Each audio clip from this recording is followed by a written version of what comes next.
မင်္ဂလာပါဒီနေ့ကျွန်တော်စံကစ်တီးခွဲစားပြမှာဖြစ်ပါတယ်စံကစ်တီးဒါကတော့နယ်သာလန်စံကစ်တီးပါအစိမဲ့အမျိုးအစားနယ်သာလန်စံကစ်တီးပါဒါဆိုဈေးထဲမှာဆိုရင်တစ်လုံးမရှိဘူးဆိုတော့1000လောက်ရှိမယ်ဒါကျွန်တော်တို့ခြံထဲမှာလာပြီးတော့အဝအစားလို့ရပါတယ်ခြံထဲထိလာဝယ်မယ်စင်တာတစ်ပိတ်တာ9500ပဲဆိုတော့နယ်သာလန်စံကစ်တီးကိုကျွန်တော်ခွဲပြပါမယ်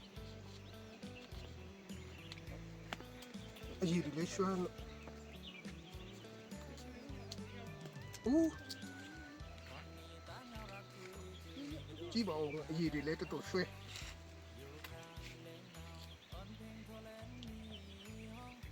ဦးနီနီရေးရေးလေးပါစားလို့အရင်ချုံမဲ့ပုံကင်မရာမန်ဒါတစ်ချက်ကင်လေးပါ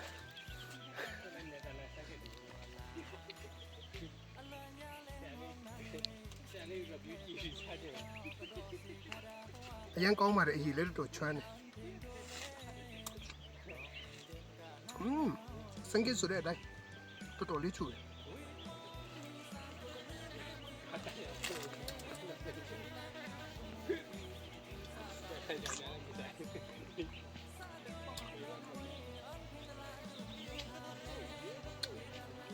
နားလေခဲ့ပါလို့ပြင်လောင်းကိုလေလာခဲ့ပါလိမ္မောချန်စံကိချန်ခေါ်လေပါမယ်လို့အားလုံးကျေးဇူးတင်ပါတယ်